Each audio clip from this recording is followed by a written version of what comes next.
Hey guys, welcome back. അപ്പം നമ്മൾ എൻ്റെ സ്കൂളിൽ നിന്നൊരു വീഡിയോ ഇട്ടിട്ടുണ്ട്. നമ്മുടെ ഈ ചാനലിൽ ഒരു വീഡിയോ ഇട്ടിട്ടുണ്ട്.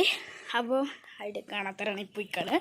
അതിലെൻ്റെ കുറേ ഫ്രണ്ട്സ് ഉണ്ട്. അപ്പോൾ ചിലപ്പോൾ അവൾ ഭയങ്കര ഒച്ചയും ബഹളമായിരുന്നു അന്ന്. അതുകൊണ്ട് നിങ്ങൾ ചിലപ്പോൾ ആ ഫ്രണ്ട്സിൻ്റെ പേര് കേട്ടാൻ വഴിയില്ല. അപ്പോൾ ഞാൻ ഒന്നും കൂടി പറയുകയാണ്, അന്ന് നമ്മുടെ കൂടെ ഉണ്ടായിരുന്നത് അനുരാഗും ഷമീമുമാണ്. അപ്പോൾ നിങ്ങൾ ഞായറാഴ്ചയ്ക്ക് വേണ്ടി കാത്തിരിക്കുക. ഒരു അടിപൊളി വീഡിയോ നിങ്ങളുടെ ഫ്രണ്ടിൽ ഞാൻ റിലീസ് ചെയ്യുന്നതാണ്.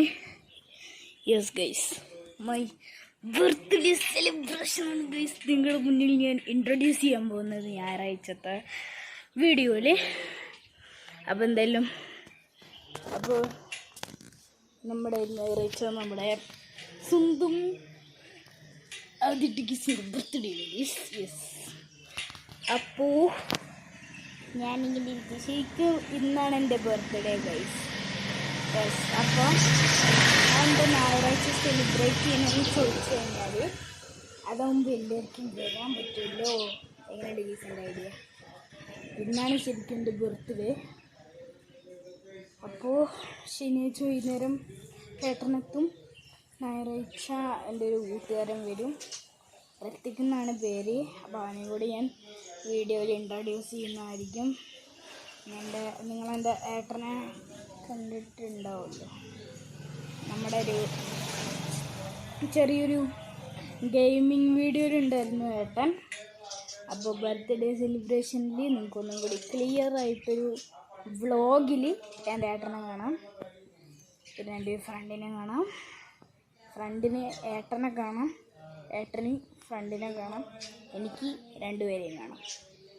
അങ്ങനെയാണ് ഗൈസ്, ഫുൾ കണക്ഷനാണ് ഗൈസ്. യെസ്. അപ്പം പിന്നെന്തരാണ് ഗൈസ്, എന്താണ് ഇനിയിപ്പോൾ 2 ദിവസമുണ്ട് ഗൈസ്. 2 ദിവസം.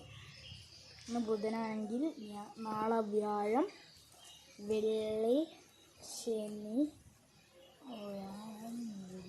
3 ദിവസമുണ്ട് ഗൈസ്. ആക്ച്വലി പറയുകയാണെങ്കിൽ എനിക്ക് ഋത്തിക്കിനെ ഞാൻ എപ്പോഴും സ്കൂളിൽ നിന്ന് കാണുന്നതാണല്ലോ, അതുകൊണ്ട് കുഴപ്പമില്ല. പക്ഷേ ഏട്ടന് വേണ്ടിയിട്ടാണ് ഗൈസ് ഞാൻ വെയിറ്റ് ചെയ്യുന്നത്. ഏട്ടൻ വരുമ്പോൾ നമുക്ക് അങ്ങനെ കാണാം. ഞാനിപ്പോൾ ഇത്രയും വളവളടിച്ചത് എന്തിനാണെന്ന് എനിക്കറിയില്ല. പക്ഷേ ഈ വളവളടിച്ചതിന് കാര്യമുണ്ട് ഗൈസ്.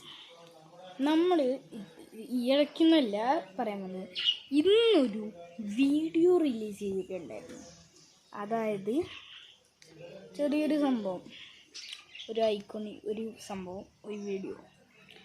ആ വീഡിയോ ഞാൻ ഈ യൂട്യൂബ് ചാനലിൽ സെപ്പറേറ്റ് ആയിട്ട് ഇടാനാണ് വിചാരിച്ചത്. പക്ഷെ അൺഫോർച്ചുനേറ്റ്ലി ആ വീഡിയോ സെപ്പറേറ്റ് ആയിട്ട് ഞാൻ ഇടാൻ നോക്കിയപ്പോൾ ഇതിൽ ഈ യൂട്യൂബ് ചാനലിലേക്ക് എൻ്റെ ഫോണിൽ നിന്ന് ആക്സസ് ഇല്ല എന്നാണ് കാണിക്കുന്നത്. അപ്പോൾ ആ ആക്സസ് കിട്ടാൻ വേണ്ടി ഞാൻ ഗൂഗിൾ അസിസ്റ്റൻ്റൊക്കെ ആയിട്ട് കുറേ നോക്കി, പക്ഷെ പറ്റുന്നില്ല. പിന്നെ ഞാൻ വിചാരിച്ചു ഈ വീഡിയോ ഇംഗ്ലീഷിൽ നേരം കയറ്റി കൊടുക്കുക. അപ്പോൾ നമുക്ക് നിങ്ങളെന്തായാലും പോയിട്ട് ആ വീഡിയോ കണ്ടിട്ട് എടാ എന്തൊക്കെയുണ്ട്. ഞാനിങ്ങനെ ആലോചിച്ചിരുന്നടാ, നമുക്ക് ഇപ്പോൾ ഒരു സാധനം വേണമെങ്കിൽ അതിന് നമുക്കൊരു ഹാക്കറിനെ വേണ്ടേ? അല്ല, ഒരു ലൊക്കേഷൻ എനിക്ക് കണ്ടുപിടിക്കണ്ട, എനിക്കൊരു ഹാക്കറിനെ വേണം. നീ കണ്ടുപിടിച്ച് തരുവാടാ? എടാ, എൻ്റെ കയ്യിൽ ഒരു ഹാക്കർ ഉണ്ടാ, പേര് Athidev hacker. Yes, the hacker is Athidev. Yes, the hacker is Athidev. ഇത്രയും നാളും എനിക്ക് ഹാക്കിംഗ് ആയിരുന്നു ജോലി. ഇതുവരെ തന്നെ പോലീസോ ആരും പിടിച്ചിട്ടില്ല. യെസ്, ഇനിയും എനിക്ക് അതന്നെ ജോലി തുടരും. ഇതാണോ ഈ പറഞ്ഞവൻ?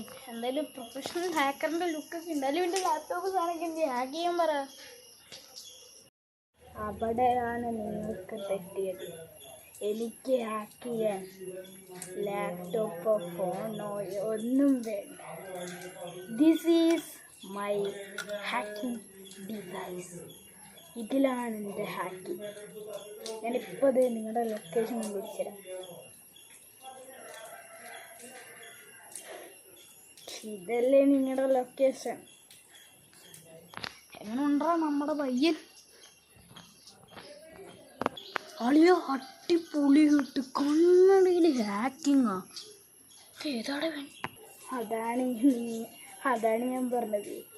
നിങ്ങൾ വിചാരിക്കുന്ന പോലത്തെ ഒരു ഹാക്കറല്ല ഈ Adidev. Is A professional Indian hacker. Part 2 waiting. Minute. അപ്പോൾ ഒറിജിനൽ ആദിദേവോ? യെസ് ഗൈസ്, അപ്പോൾ അതായിരുന്നു നിങ്ങൾ കണ്ട വീഡിയോ. ഇങ്ങനെ ഉണ്ടെന്ന് പറയാം. പിന്നെ നമ്മൾ ഇന്നാണല്ലോ ശരിയായിട്ട് അതിന് യൂസ് ചെയ്ത് നമ്മുടെ ഹാക്കർ അതിഥിൻ്റെ ഗ്ലാസ്സൊക്കെ ഇവിടെ ഇരിപ്പുണ്ട്. നമ്മുടെ ഹാക്കർ അതിഥിൻ്റെ ഗ്ലാസും ഹാറ്റും ഒക്കെ ഇരിപ്പുണ്ട്. പിന്നെ ഒരു ഹുഡിയും കൂടി ഇട്ട് കഴിഞ്ഞാൽ ഹാക്കർ അതിഥേവ് റെഡി.